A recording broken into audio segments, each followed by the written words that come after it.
Welcome back, everybody, to the Monday Mindset. I am Tracy Rader here with Kevin DeShazo. Looks like Lauren Mays is already with us from Wilburton, Oklahoma. Welcome back, everybody. We're so glad that you're here. Hello, Kevin. Hello, Tracy. A question for you. Yeah. And maybe the viewers, we'll see. So I don't know what people can see when the countdown screen, I know they see the countdown screen, but I don't know if the camera is recording. Is it? Oh, I don't think so. Why? What did you do? What do you need to confess? Oh, just over here dancing. And all of a sudden I was testing, like making sure my stuff was working. And so like, it's Monday. I'm in a mood. And so I'm like, as like vicious as I can, like not this slow. I mean, like go back and forth. So I'm like, I wonder if that's actually being recorded anywhere. Oh, I don't think so. I think you're safe. That's fortunate for me. That is. I've seen you dance, and no, I'm kidding. Really haven't. Well, so that's a conversation we had this morning, actually. Not you and I, my family. Okay.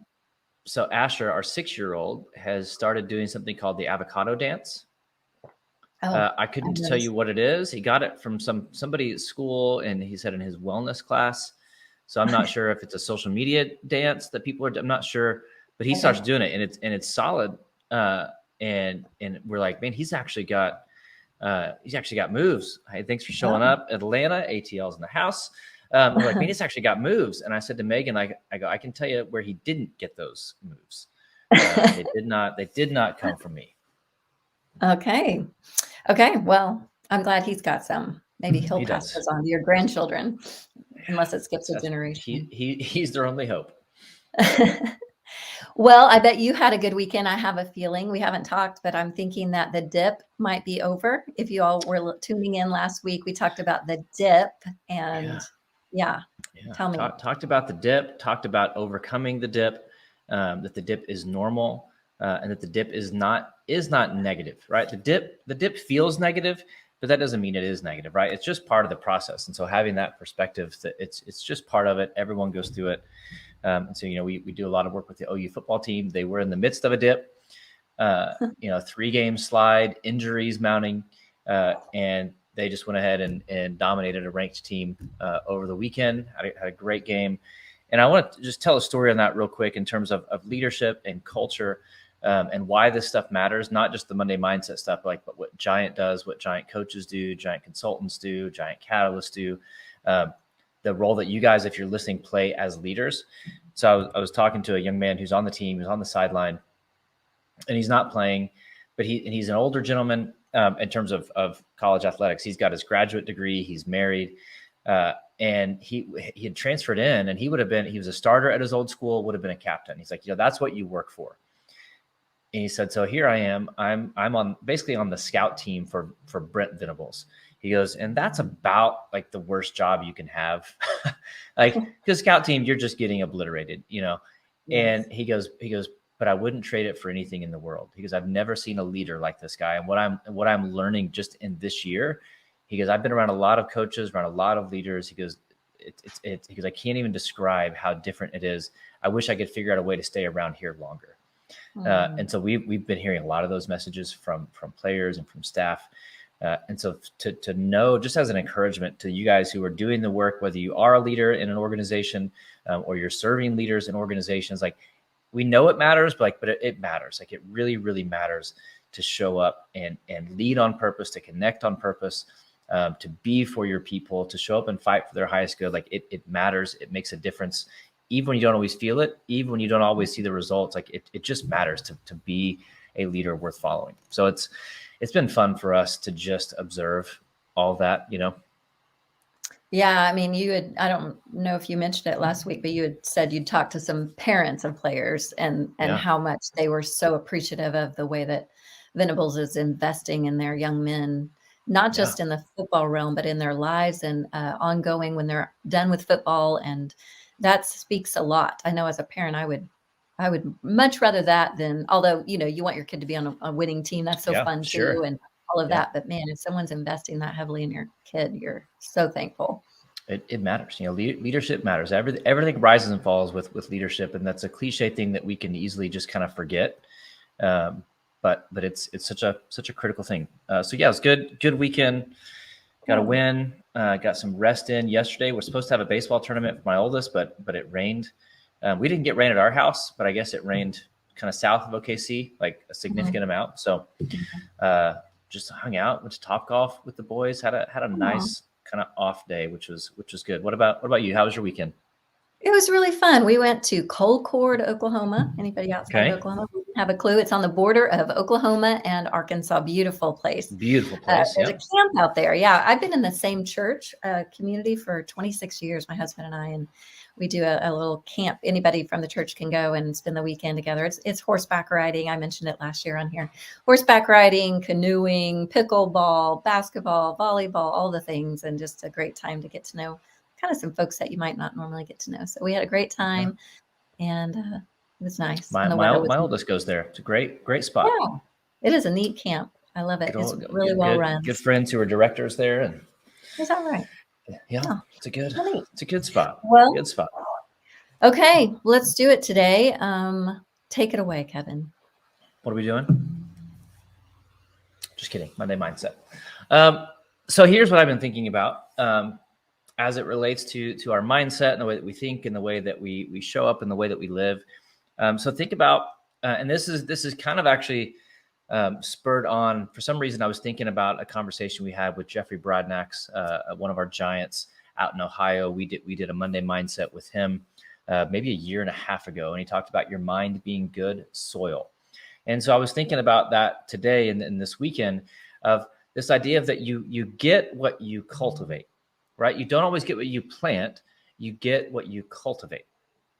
So stick with me here for a second. So let's say we go plant a bunch of flowers around our home, right? We plant roses, we plant azaleas, we plant tulips, we plant hydrangeas, we plant all these things.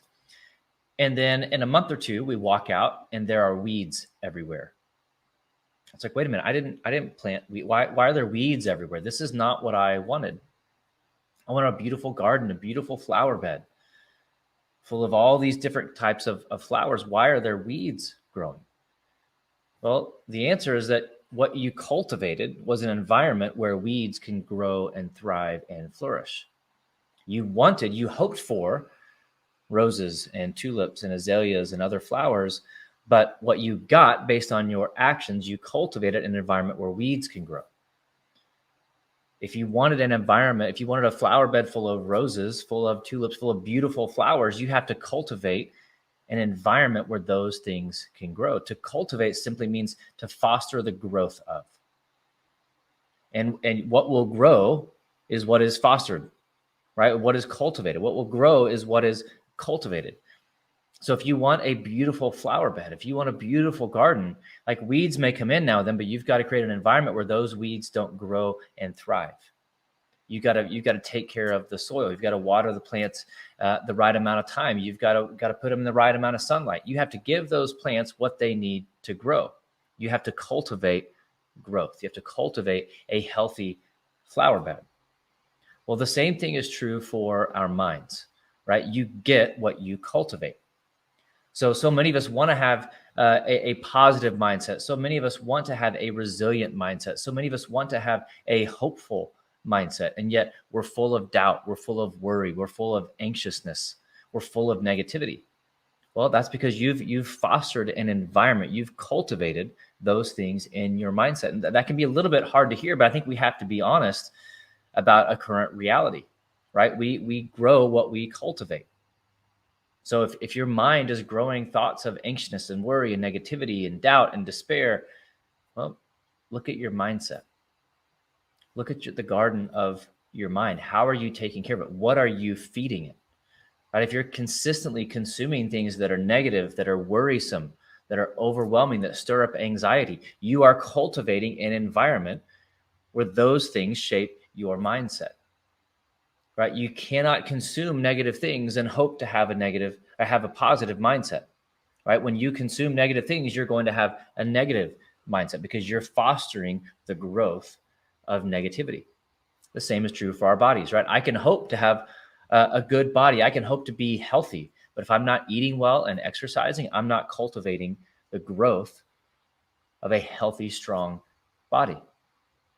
If you want to be positive, if you want to be hopeful, if you want to be resilient, if you want to connect, if you want to live purposefully, if you want to overcome adversity, if you want to battle through the dip, you've got to have that right mindset. But that means you have to work on developing that mindset. You have to cultivate an environment where those things grow and flourish, which means you have to consume things that make you hopeful. You have to consume things that make you positive. You have to work on thoughts that help you be more resilient, because the negative thoughts are going to come up every now and then. That's okay, right? Every garden has a few weeds, but healthy gardens don't get overgrown by weeds. They create an environment where weeds don't flourish, flowers flourish. So we have to create an environment in our mind. We have to cultivate an environment in our mind where the negative doesn't flourish, the positive does. We have to cultivate an environment in our mind where the unhealthy thoughts don't grow, the healthy thoughts do. So what are you cultivating? Right? You can try to put a positive, healthy thought in every now and then, but if the soil, the garden of your mind is not cultivated for healthy thoughts to grow, you will never grow healthy thoughts. So if you find yourself always stuck in negativity, it's time to be a better gardener, right? It's time to take care of the soil of the mind and say, wait a minute, why are these negative thoughts thriving? Why are these negative thoughts growing? Why am I not filled with positive thoughts? I'm not fostering that type of environment. I'm not cultivating the growth of good. And so to think about what you consume, to think about the patterns of your life. This is one of the reasons I've talked about it so many times on here, but my morning routine, where I sit down and I have a gratitude journal, I read certain things, I go through a certain routine, and that whole exercise is to cultivate positive thoughts in my mind, confident thoughts in my mind. I don't want to hope for it. I have to foster the growth of those things. You get what you cultivate. And so if we want to have a healthy mindset, if we want to have a strong mindset, if we want to have a positive mindset, we have to cultivate an environment within our mind where those thoughts can grow. The negative thoughts will come in every now and then, right? It's not about never having a negative thought. I don't think that's possible. I think that's an unrealistic and unhealthy expectation to put on yourself. But to create an environment in your mind where it's so positive, it's so healthy, it's so resilient, it's so hopeful, that whenever those negative thoughts do come in, they're immediately squashed, because they're overtaken by the healthy thoughts. You create an environment in your mind where the negative thoughts cannot grow. They starve, right? You feed what you focus. You feed what you focus on. So when you starve negative thoughts, when you starve anxious thoughts, they can't grow. They don't have life. But when you give the positive thoughts, the healthy thoughts, the resilient thoughts, the hopeful thoughts, the focus and food and environment that they need to grow, that's the mindset that you're going to have. So I think we have to think about our mindset, think about what we're cultivating. We get what you cultivate. If we want more resilience, we want more positivity, we want more hope, we want to have a better mindset, we have to create an environment in our mind where that becomes not just what we hope for, but becomes our actual reality. Tracy, any thoughts? Well, I have a lot of thoughts on this because I'm a gardener. I have a vineyard. I mean, don't be impressed. It's very small, like 120 vines, but truly not this past summer, not a couple months ago, but last year, my husband and I we kind of got lazy with our vineyard, and we didn't spray like we were supposed to spray. We didn't till around it like we were supposed to till, all the things. And we just kind of let it go. And it showed because we had a terrible harvest. It was awful. Now this year we did those things, and we had an okay harvest. There were some, weather things that came in. So like you would say, like trials come, difficulties come, some things can knock you down. But if you do your part, you'll see a much better result than if you just hands off, right? Well, and that's even a huge lesson too, of like, it's never too late, right? I think we can feel like because you didn't do it last year, it's easy. Well, you know what? It's just never going to be the same. It's too late now. It's like we can do that with anything, right? With our finances, with our health, with relationships, with our mindset. It's like, no. Today's the best day to start is today. It doesn't matter. I read the story last week. It's, if you flip a quarter 10 times and it lands on heads every time, what's the odds that it lands on heads the next time you flip it? Tiny. Don't know. 50-50. Oh, well, that's true. That's true. Right? Oh, yeah. It doesn't matter what happened the previous 10 times. Like, it's the odds are still 50-50. Yeah, It's yeah. like we think so much is determined by our past. It's like, no, we get the choice today. Do the right thing, do the wrong thing. Right? We have So the true. option today to get started. So even that's just a big lesson of like, maybe you don't have the right mindset. Maybe you haven't been intentional in cultivating a mind that can be healthy and resilient and strong. Great. You can restart that today. Does it take a little bit of work? Yep. This can take a whole lot more work if you keep ignoring it. So true. So true. Now, I will say with the vineyard, we did lose some plants that year. Like Yep. there was some damage done, and you do Yep. have to repair some things or go back or make up for some lost Yeah. time. But you're right. It's not like you can never get yourself out of it again. There's always hope there. So that's a good thing. Yeah. It also Yeah. reminds me of our tool, the 5 circles of influence. We talk about Mm-hmm. Mm-hmm. ourselves in the middle, our team, our organization, our community. Um, we get to influence ourselves. We have a Yep. say in our own self. And so, yeah, we can't just disregard ourselves and just talk negative talk to ourselves and then all rally the team or the organization. We have to use that same Yep. tool on ourselves. Yeah, it's like you can only give so much, right? You can only fake it for so long, right? If you're not leading yourself well, you're not pouring into yourself, and you're spending all your time trying to pour in and hype up and lead others well. Mhm. It's like you can trick yourself for a while, but eventually you're going to burn out because you're pouring from an empty cup. And it's like the more that you pour into yourself, then you're leading out of overflow, right? You're Mm. what when others need from you, they're not pulling from you, like you're just overflowing into them. And so that's this idea of like your mindset impacts everything in your life, right? If you're married, it's impacting your marriage. If you're a parent, it's impacting your children. If you're a leader, it's impacting your team, like your friends. It's impacting everything. And so for you to realize like I've got to work on me first so that I can be healthy enough, because people around you are going to they're going to need things, right? People are needy, right? They're going to need wisdom. They're going to need time. They're going to need all sorts of different things from you. And when you don't have anything to give, it's Mhm. hard to give. And then you feel, oh, I guess I feel like I'm supposed to give, but I have nothing left to give. Well, continue to pour into yourself so that you can pour into other people. It's not selfish. In fact, you'll find yourself getting burnt out far less because you're pouring from an empty cup. I mean, That's right. Yeah. overflowing from a full cup Full instead of cups. pouring from Yeah. an empty cup. We talk about the 100x leader, the Sherpa Yep. idea, and Yep. that you can't be an unhealthy Sherpa. You can't stop working out and being a great climber just because you're Yep. leading others. In fact, that won't work at all. You have to be the healthiest one on the mountain in order Yep. to climb yourself and then pull others up, help each other. And it's a, we've talked about this before too, but it's the consistency thing, right? I'm not going to be healthy if I go to the gym one day a week. I'm not going to be healthy if I eat one good meal a week, right? Like it Mhm. has to be a consistent thing. It's not something you do every now and then. It's like, no, I've got to work on my mindset every single day, every single morning. Figure out that mindset system. I think we talked about it recently. Like the average people have goals, great people have systems.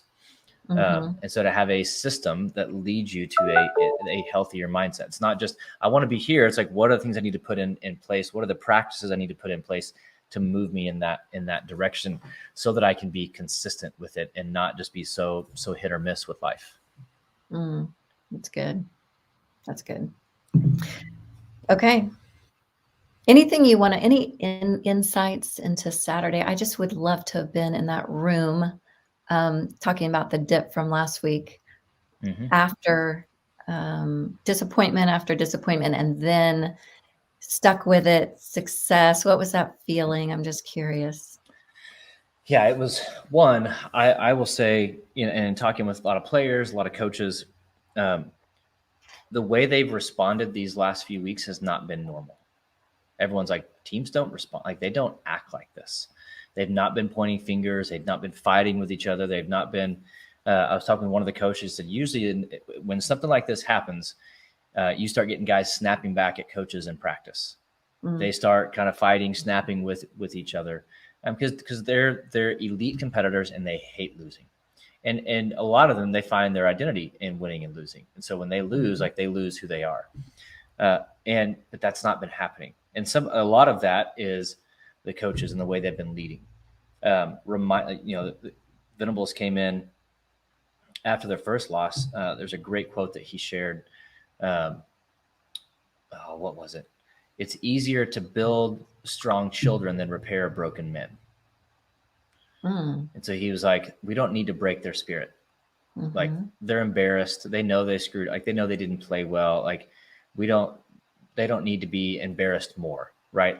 There's things to correct. There's things to challenge. There's things to hold accountable, but let's love on these guys. Make sure they know we believe in them. Like because the guys walked in, their eyes were down, like they're just waiting to get blown up. And this coaching staff's like, hey, that's not how we do things. That's not who we are. That's not going to make anything better. And so the way they led through the dip, I had one of the coaches, and we kind of said it earlier. He was like, hey, why is the dip a negative thing? And I go, it's not negative, but it feels negative, especially when you're 18, 19 years old. For adults who have some perspective, if we have any kind of self-awareness, like we've realized that we've gone through a number of dips in our life. And when you're in it, like, okay, I've been here before. It's part of the process. I mean, it's fun. Doesn't mean you love it. But I was telling the coaches, like, you may not see it as a negative. Obviously, you hate losing.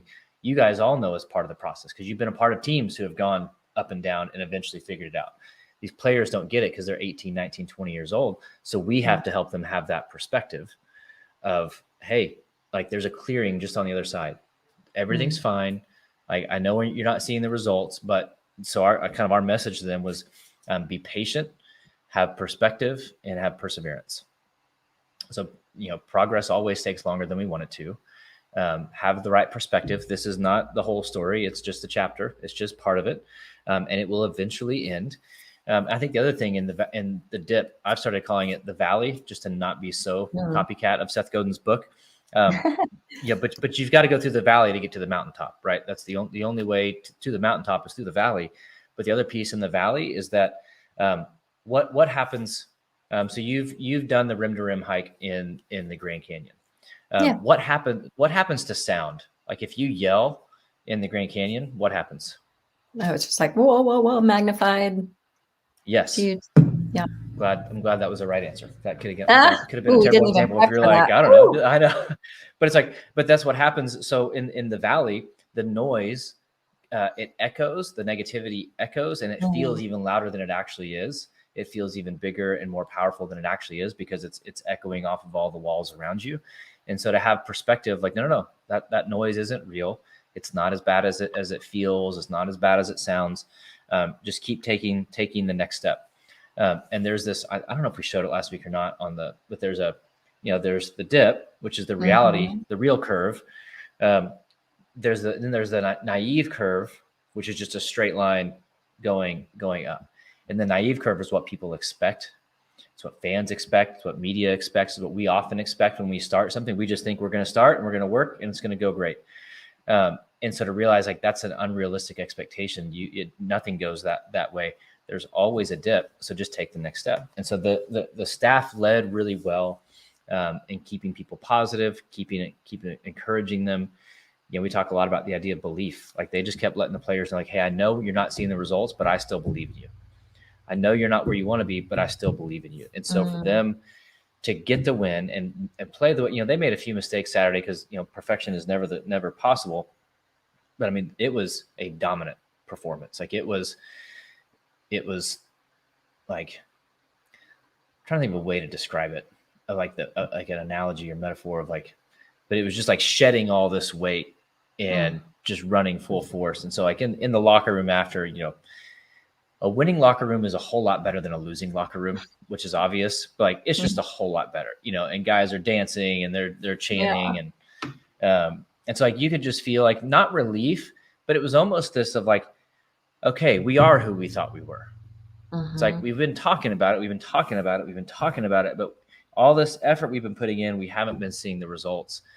And it's like, we're not that bad, are we? Like, we're not like, we do have it. We do have what it takes. We are good enough. And so it was almost like this boost of confidence and belief and energy of like, okay, okay, yep, we do have what it takes. And so it was Yeah. it was super fun to just to watch those guys, because they've continued to put in the work. Usually in the dip, people give up, right? We talked about it last week, and they never gave up. And so for them to be rewarded for that effort and for their attitude and for their character, which doesn't always happen. Sometimes that dip is a long time. Yeah. In 3 weeks in the grand scheme of things is nothing, I had a 2-year dip when I first started out in business. We made $0. Like that was miserable. And 3 weeks felt like eternity, but for them to be rewarded for that was fun. That's really cool to see that process. So yeah, if you didn't hear the dip episode, go back 1 week and watch. It's a good one. So, and it was fun to see the switch this week. So, by the way, we have Stephanie Lewis here. She's here for the first time, and she said this does not disappoint. So that's awesome. Thanks for joining showing us, up, Stephanie. That's We're really here cool. sometimes. I was going to say every week, but it's not every week. We try to be every week. Yeah. So if you're new, Kevin travels quite a bit all over the U.S. Speaking to teams and helping them get healthy. And so it's hit or miss. So just keep watching, and you'll see whether we're on or not. But you can see the book behind me right here, but did want to put in just a plug for the new Peace Index book here at Giant by Jeremy Kubicek, one of our co-founders. This book is having such an impact on teams, organizations. I was actually able to speak to a group at just a government agency that are starting to possibly implement this with all of their people. But if you want a great, just encouraging book to share with your team, to go through with your spouse, your family, this is a book that you should pick up. Grab it at Amazon, or if you want to reach out to me if you need bulk orders for maybe your whole organization or team, reach out to me at tracy.rader@giantworldwide.com. It's a really impactful concept, and I think you'll be surprised. The conversations that keep coming up around it are just wild. It's a really, really good book. Again, we try not to be too salesy, but it's one of we gave the book to all the coaches and players last week to remind them that peace in the dip is actually power. Instead of panicking, you need to have peace instead of panicking. And one of the coaches, so these coaches, their schedule is nuts, right? They're dealing with players in practice all week long. They'll usually fly out on a Thursday or Friday to go watch a recruit play, like somewhere in the country on a Friday night for football, and then fly back and then be ready for the game on Saturday. And so one of them, we're talking to his wife at the staff tailgate before the game, and she was like, he's already gone through half of it. Like he took it on the plane with him to go watch a recruit play, and he can't stop talking about it. And football coaches, if you know them, I'm way over generalizing and stereotyping. Not people who talk a lot about peace or something like the Peace Index, but it's that powerful, it's that relevant, it's that practical. It's good. So the Peace Index book, check it out. Get it for yourself. Get it for your team. Get it for the person in your life who robs you of peace. Yeah, or tries to. Yeah, there's even on the peaceindexbook.com, there's a little assessment there that you can take, which is really helpful. It just kind of makes you dig in and not gloss over why is my life not going as I thought. It just helps you clarify some things. So I'd encourage you to do that. Yeah. All right. Thanks, Kevin. As always, very, very helpful. Appreciate it. Appreciate all of you who joined in on LinkedIn Live and Facebook Live and the Giant platform. So come back next time. We'll see you then. See you guys.